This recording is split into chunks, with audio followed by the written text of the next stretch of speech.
안녕하세요, 김주인입니다. 2026년 새해가 밝았습니다. 모두 연초 잘 보내고 계신지요? 근데 새해 벽도부터 굉장히 불안한 지역이 있죠. 바로 베네수엘라입니다. 앞으로 어떤 일들이 벌어지게 될지 한번 정리를 해보겠습니다. 현지 시각 1월 3일 새벽 미국이 Operation Absolute Resolve라는 작전을 수행을 했습니다. 군사시설을 표적 공습을 했고요. 그리고 미국의 델타포스 특수부대가 니콜라스 마두로 대통령 부부를 생포를 하고 압송을 했죠. 펜타곤과 CIA가 이 작전을 수개월 동안 준비를 해왔다고 합니다. 150대 이상의 항공전력, 사이버 전자전, 그리고 특수부대가 급습을 해서 참수 작전을 하기까지 몇 시간밖에 걸리지 않았다라고 하죠. 그래도 한국과의 수장인데 이 수장 부부를 이렇게 미국으로 이송을 했다라는 부분이 굉장히 놀라웠습니다. 이게 충격적일 정도로 사실 성공적이었거든요. 사실 이 정도면 21세기 특수작전 중에서 가장 완벽하게 성공한 사례 중에 하나가 아닐까 싶은 생각이 듭니다. 자, 마두로 대통령 그리고 영부인 플로레스는 미국에서 재판을 받게 될 겁니다. 이 사건을 맡은 곳이 뉴욕 남부연방지검이라고 알려져 있는데요. 금융범죄, 화이트칼라 범죄에 굉장히 특화가 되어 있는 곳이기도 하고요. 독립성이 굉장히 강해서 정치적 외압에 대해서 꼼짝하지 않는 깐깐한 곳으로 알려져 있죠. 특히나 수사력이 굉장히 뛰어나기 때문에 탑티어 수사기관이다라고 늘 꼽히는 곳이기도 합니다. 그리고 트럼프 대통령 기자회견을 열었는데요. 좀 눈길을 끌었던 게 있었습니다. 당분간 미국이 베네수엘라를 운영하겠다. 사실 트럼프 대통령 다른 나라 정치에 개입하는 것에 굉장히 반대를 많이 해왔었고, 그래서 같은 공화당 보수 쪽이지만은 네오콘에 대해서 상당히 비판적인 시각을 가지고 있는 인물이었는데, 베네수엘라를 운영하겠다. 무엇을 의미하는 것이냐, 어떻게 하겠다는 것이냐, 이거를 두고 알과알부 현지에서도 이야기가 많은 것 같습니다. 근데 한 가지 좀 분명해 보이는 것은 네오콘이라든지 뭐 이런 쪽에서는 다른 나라에 침공을 한다든지 정치에 개입을 한다든지 하면서 민주주의를 이식을 시키겠다. 아니면 합법적인 선거 절차를 이식을 시키겠다. 이런 이야기들을 많이 했었는데 그런 이야기는 뭐 거의 없었던 것 같습니다. 다만 미국의 석유 회사들이 들어가서 투자를 많이 하고 뭐 이런 얘기를 했었거든요. 그래서 아마도 미국의 이익에 가장 부합되는 정권이 들어설 때까지 아니면 미국이 낙점을 할 때까지 그때까지 운영을 하겠다라는 정도로 읽히지 않나 싶습니다. 그래서인지 왠지 미국과 적극적으로 협조를 하고 미국 국익에 도움이 되는 방향으로 국정을 이끌어 나가겠다라고 한다면 별로 그 누구도 배제하지 않을 것 같은 그런 분위기랄까요? 어쨌든 베네수엘라 안에서도 마두로가 사라지고 난 뒤 이 공백이라든지 권력을 누가 가져갈 것인가 이거를 두고 여러 가지 갈등이나 경쟁이 좀 있지 않을까라는 생각이 들긴 합니다. 자, 그렇다면 왜? 사실 이게 뭐 복합적인 이유라고 할 수 있고요. 그리고 이미 많은 분석들이 나오고 있어서 뭐 크게 더 자세하게 얘기는 하지 않겠습니다. 다만 마약 때문에 그렇다라는 것을 두고 이거는 그냥 면피용이다라고 이야기를 한 사람들도 있는데 생각보다 이 마약 문제에 대해서 미국이 진심인 것은 맞습니다. 특히 이번에 트럼프 행정부가 들어서고 나서 정보기관으로부터 보고를 받았는데 마두로 대통령이 베네수엘라의 유명한 범죄 조직이죠. 뜨렌데 아라가를 잡거나 소탕하거나 이런 것에 별 관심이 없다. 그리고 마약 문제를 해결하려는 의지도 별로 없다. 오히려 얽혀있는 부분이 많다라는 이야기가 들어가면서 백악관에서 상당히 격분을 했다라는 보도가 있기는 했습니다. 그렇지만 뭐 누가 뭐래도 에너지 문제를 빼놓을 수가 없죠. 다들 아시다시피 베네수엘라는 세계 최대 원유 매장량을 가지고 있는 국가입니다. 트럼프 대통령이 확실히 이 원유에 대해서 언급을 했고요. 뭐 미국 기업들이 들어가서 투자를 하고 뭐 그러면 베네수엘라도 잘 살게 될 거다. 뭐 이런 얘기도 했는데요. 그동안 워낙에 노후가 되어 있고 제재를 많이 받았었고 했기 때문에 투자를 하고 개발을 하고 하는데 시간은 꽤 걸릴 것으로 보인다. 그러니까 당장 이것으로 인해서 이익을 보기는 조금 어렵다라는 얘기들이 있죠.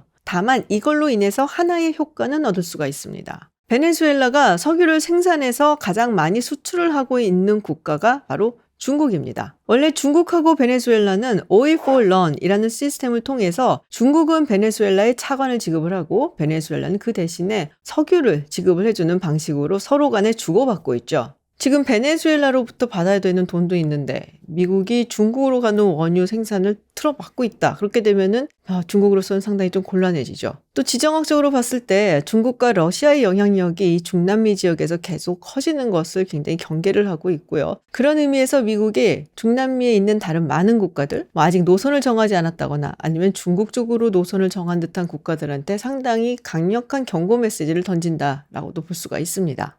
자, 그럼 어떻게 될 것인가? 제가 중남미 또 베네수엘라 전문가가 아니기 때문에 부족한 부분이 있을 수가 있어요. 혹시 그런 게 있으면 댓글로 달아주시면 감사하겠습니다. 먼저 여당부터 살펴보면 그 안에 파벌도 있고 조금씩 다른 스탠스를 가지고 있기도 합니다. 마두로 정권의 부통령이었고 지금은 대통령 대행을 하고 있는 델시 로드리게스, 그리고 그녀의 오빠이고 지금 국회의장을 맡고 있는 호르헤 로드리게스가 있죠. 특히 델시 로드리게스 같은 경우는 석유 장관까지 겸임을 했고요. 페데베사라든지 재정, 경제, 그리고 제재에 대해서 어떻게 대응할 것인가 이런 전반적인 정책을 총괄해온 사람입니다. 그리고 강경파로 분류가 되고 있는 인물들이 있죠. 국방장관 블라디미르 파드리노 로페즈 장관이 있고요. 그리고 베네수엘라는 친정부 민병대가 있습니다. 코렉티보라고 부르는데요. 이 코렉티보와 밀접한 연관을 가지고 있는 인물이 디오스다도 까베오입니다.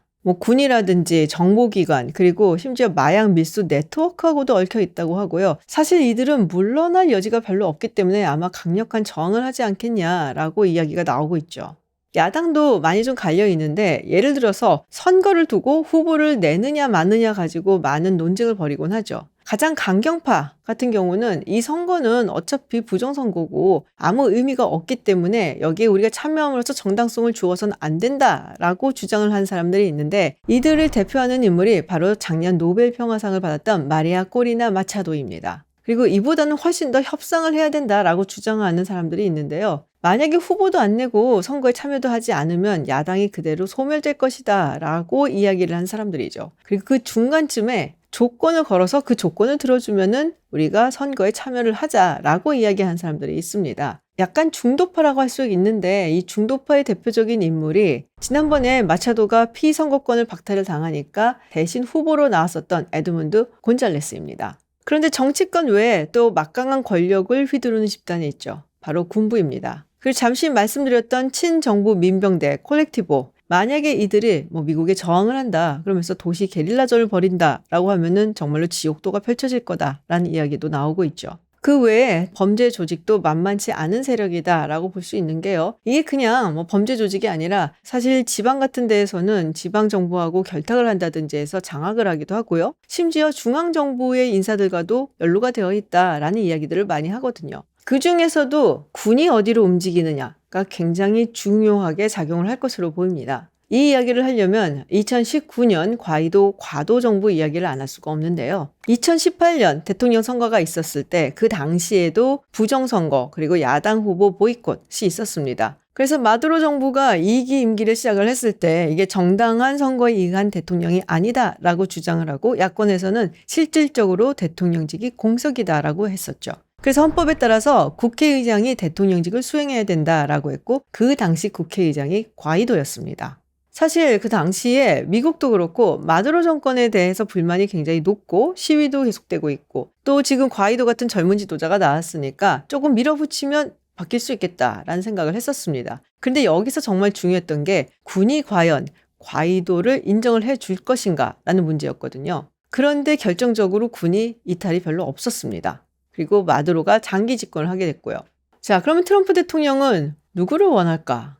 사실 많은 사람들이 가장 먼저 떠오른 인물은 아마 마차도일 겁니다. 그런데 트럼프 대통령이 대놓고 얘기했죠. 나는 그녀를 좋아하지만 베네수엘라에서 그닥 지지라든지 존경은 못 받는 것 같다. 아니, 그동안 마두로 정권에 대항해서 몸바쳐 싸워왔었고 노벨 평화상까지 받았는데 국민들의 지지와 존경을 받지 못한다. 이건 말이 안 되잖아요. 그러니까 베네수엘라 국민이 아니라 베네수엘라의 누군가의 지지를 못 받는다는 얘기겠죠. 트럼프 대통령이 왜 그렇다면 마차도에 대해서 부정적으로 이야기했나? 첫 번째는 마차도가 군부와 상극이라는 것입니다. 마차도를 세워봤자 제2의 과이도 사태가 일어날 수 있다라고 생각하는 것이 아니냐라는 거죠. 또 트럼프가 베네수엘라 민주주의 국가로의 네이션 빌딩에 별 관심이 없다고 말씀을 드렸잖아요. 그렇다면 군부를 통제할 힘도 없는 노벨 평화상을 수상한 이상주의자, 또 까딱하면은 민족주의 열풍을 불러일으킬 수도 있고 그러면 오히려 그게 미국한테는 좀 껄끄러운 것이 아니냐라는 생각을 해볼 수도 있고요. 다루기 힘든 영웅은 미국한테 귀찮을 뿐이죠.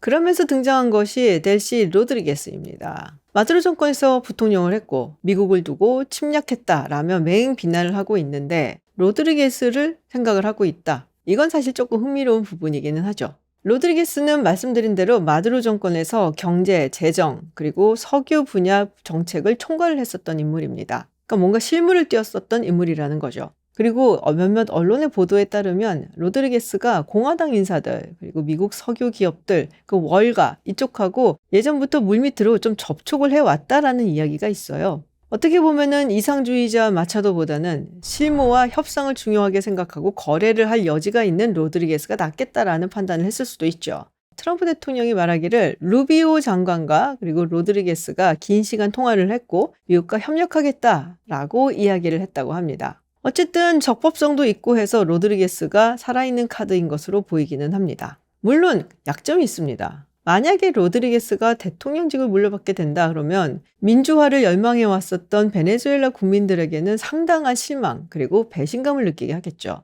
근데 트럼프 대통령이 그걸 그렇게 신경 쓸 것 같지는 않습니다. 여러 가지 카드들이 나오고 있는데 외국의 전문가들이 가능성이 있다라고 보는 또 하나의 시나리오는 그냥 다 합해서 연합정부 형태로 가는 것입니다. 일단 군부와 차비스타를 전부 다 배제할 수도 없고 야권이 독단적으로 이끌어갈 그런 능력이라든지 이런 것도 부족해 보이고 그리고 패대배사의 이권이 있는 사람들은 강하게 저항을 할 수도 있기 때문에 모두 하나씩은 주면서 가자라는 거죠.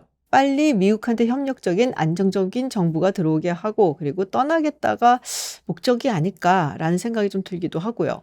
그런 의미에서 사실 마두로 정권에 불만을 가지고 있는 군부라든지 차비스타도 있고요. 지금 그들이 가지고 있는 이권, 이런 이권들을 뺏지만 않겠다라고 약속을 한다면 충분히 협력을 얻어낼 수 있는 그런 여지는 있거든요. 그렇게 해서 연립정부처럼 만들어서 나가는 게 어떠냐라는 얘기가 나오는데 문제는 이게 오래 갈 수 있겠냐라는 거죠.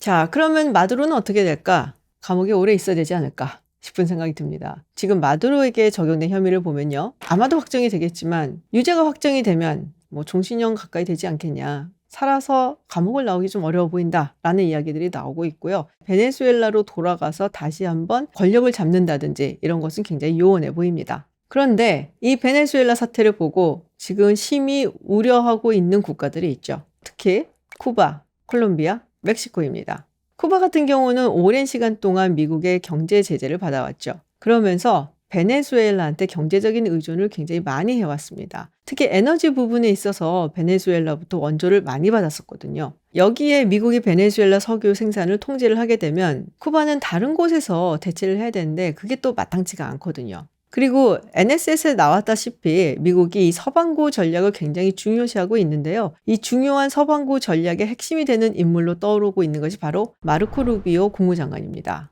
사실 루비오 장관 쿠바계 미국인이거든요. 부모님이 쿠바에서 미국으로 건너온 사람들이에요. 그리고 쿠바는 지정학적으로 봤을 때 미국한테 굉장히 중요한 곳입니다. 여기가 자꾸 중국하고 연계가 되어지고 그리고 군사 안보 협력이 늘어나면서 미국 입장에서는 쿠바가 중국 쪽으로 가는 것이 굉장히 거슬리거든요. 그 다음은 멕시코입니다. 멕시코는 이번 침공을 강력하게 규탄을 했죠. 근데 트럼프 대통령이 예전에 멕시코에 대해서도 한마디 했었어요. 여기는 카르텔이 다스리는 나라다. 뭔가 좀 조치를 취해야 된다. 그리고 멕시코는 미국, 캐나다와 맺고 있는 자유무역 협정 USMCA를 계속해서 연장할 것인가를 두고 리뷰를 시작을 해야 됩니다. 아마 미국 측에서는 이 리뷰를 하면서 안보라든지 보안 문제, 국경 통제 문제, 그리고 경제적인 압박까지 전방위적으로 들어가지 않을까 싶습니다. 그리고 콜롬비아가 있는데요. 콜롬비아는 베네수엘라와 2,000km가 넘는 국경을 공유를 하고 있습니다. 그리고 이 국경 지역이 마약 관련해서 생산이라든지 밀수, 그리고 조직범죄가 활기치고 있는 곳이기도 하거든요. 베네수엘라에서 혼란이 일어나고 그리고 이쪽으로 사람들이 몰려오게 되면은 콜롬비아 국경도 상당히 위험해지게 되죠. 콜롬비아 역시 트럼프 대통령이 요주의하고 있는 국가이긴 한데요. 그런데 사실 콜롬비아는 미국하고 안보라든지 이런 부분에서 상당히 협력을 해왔던 국가입니다. 그리고 올해 대통령 선거가 있어요. 근데 현재 대통령이 콜롬비아 역사상 최초의 좌파 대통령이다라고 해서 굉장히 화제가 됐었는데요. 인기가 그렇게 있지는 않습니다. 그리고 최근 들어서 본인의 지인이라든지 아니면은 정치권 인사들이 부정부패로 걸려 들어가고 있고, 그리고 무엇보다 자신의 아들이 마약 조직으로부터 돈을 받았다라는 혐의를 받고 지금 기소가 되어 있거든요. 그리고 중국과 러시아 반응을 안 볼 수가 없죠. 두 국가 모두 베네수엘라와 특별하게 밀접한 관계를 가지고 있는 국가들입니다. 근데 중국의 반응을 보면은 우리의 이권만 지켜준다면 사실 마두로가 감옥에 가는 건 별 상관없는데 라는 입장으로 보이기도 합니다. 왜냐하면 중국 입장에서는 베네수엘라가 빌려간 돈을 받을 수 있을까? 이게 이제 아마 걱정이 될 거예요. 베네수엘라의 최대 채권국이 중국이거든요. 그런데 돌려받지 못한 돈이 적게는 100억 달러, 많게는 수백억 달러에 이른다라고 하죠. 그리고 이후에 등장하는 정권이 어떤 성향을 가질지도 사실은 중국한테는 지금 굉장히 골치가 아픈 상황이죠. 러시아는 이 마두로 셰프를 두고 맹 비난을 했습니다. 주권 침해라고 했는데요. 러시아가 솔직히 말해서 이런 말을 할 입장은 아니죠. 사실 러시아가 우크라이나를 대상으로 해서 하려고 했었던 게 이거거든요. 특수부대를 투입을 해서 젤렌스키 대통령을 생포하거나 사살을 하고 정권을 바꾸겠다. 미국은 했고 러시아는 못한 거죠. 그래서 지금 4년째 전쟁을 하고 있습니다. 어쨌든 베네수엘라는 러시아에게 있어서 라틴 아메리카의 거점 지역이었는데 이거를 잃어버린다라는 것도 거슬리고, 그리고 베네수엘라와 러시아가 함께 합작 지분 투자한 것도 있는데 그것도 물 건너갈 것 같고, 그리고 단기적이기는 하지만은 벌써 유가가 좀 하락했다는 소식이 들어오고 있는데요. 그건 또 러시아 입장에서는 상당히 손해가 아닐 수가 없죠. 자, 그렇다면 트럼프 대통령 그리고 미국 국내 정치에는 어떤 영향을 미칠까? 사실 이전의 여론조사에서는 베네수엘라의 어떤 군사적인 적전을 하는 것에 대해서 반대하는 여론이 더 많았습니다. 근데 일단 했고, 그리고 사망자 없이 성공적으로 했다면 또 여론이 바뀔 수도 있는 거기는 해요. 무엇보다도 쿠바계, 니카라과계, 그리고 베네수엘라계 히스패닉 유권자들은 상당히 환영할 수밖에 없겠죠. 특히나 이들이 많이 살고 있는 플로리다 지역, 그리고 이 지역의 연방의회 의원들은 굉장히 환영하고 나섰습니다. 그런데 이것이 히스패닉 유권자들이 모두 다 좋아한다는 것을 의미하는 것은 아닙니다. 미국은 다들 아시다시피 이번 11월에 중간선거가 있습니다. 중간선거에 어떤 영향을 미칠 것이냐라고들 많이들 얘기를 하시는데, 미국의 선거에서 외교정책은 큰 영향을 미치지는 못합니다. 가장 중요한 이슈는 먹고사니즘이거든요. 그리고 현재 공화당 지지자들은 대체로 지지를 하는 편이기는 한데 그중에서도 반대라든지 우려의 목소리를 내는 사람들도 있고요. 과연 베네수엘라를 run 하겠다는 것이 무슨 뜻이냐라고 궁금해하는 사람들도 많죠. 가장 중요한 건 사실 이거 같아요. 이제 국제정치는 정말 힘의 논리가 작용하는 곳이 되었구나. 물론 예전에도 그렇긴 했지만 그래도 명목상으로나마 어떤 국제 질서라는 것이 있었다면 이제는 그것이 정말 사라지는 시대를 살고 있다라는 생각이 듭니다. 어떻게 보면은 역사의 한 챕터가 넘어가는 순간에 우리가 있는 게 아닐까요?